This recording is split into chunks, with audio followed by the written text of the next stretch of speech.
Okay, so the normal annual precipitation for this location is 17 inches per year. If a year occurred when the normal amount of precipitation actually fell, how wide would the ring be? So they're saying that within normal years, the precipitation is 17, which makes sense, it's right in the middle. So if you follow this 17, where would it lay, or where would this line intercept it so that you can have a certain tree ring width? That would be the answer for 13. Answers for 14, 15, and 16, all of the questions are pretty self-explanatory, and as long as you have completed this table and you have this data, which you do, you should be fine. So I'm going to skip through them. If you have questions on them, again, you can find me on Blackboard Collaborate Ultra, and I'm happy to help you during lab or class time. Okay.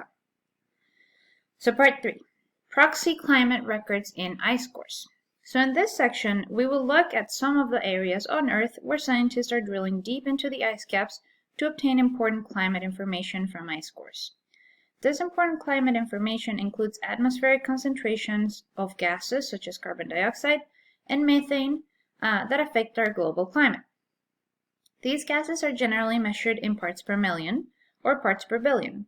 So what does parts per million actually mean?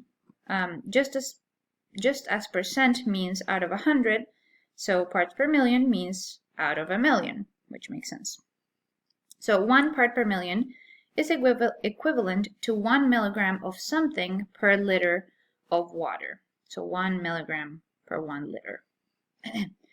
And 1 milligram of something per kilogram soil.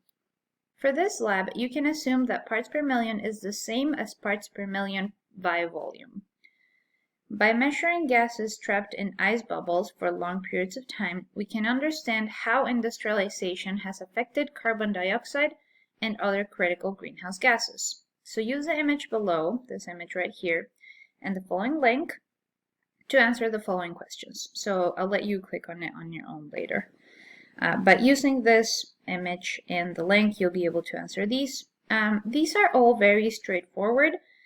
I think the image itself is pretty self-explanatory. It's showing a correlation between CO2 and temperatures that were recorded from the ice core.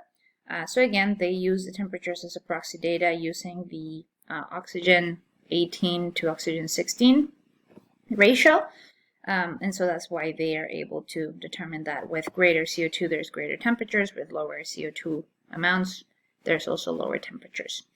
So I'm not going to go in any depth through here because I think it is all very straightforward. If you guys have any questions, again, I will be available through Blackboard Collaborate Ultra, and I'm happy to help you out. Again, the questions that are in blue, you need to answer them in order to answer the following questions, but they won't be asked in the quiz. So in the quiz, none of these guys are put. The first question that you have for part 3 is number 17. Okay, so you have a total of 20 questions in the quiz. Each of them is worth 0.75 points to make the lab be worth a total of 15 points, which is the average lab amount that we have been having. So with that, that is pretty much it for this lab. If you have any questions, let me know. I'm happy to help.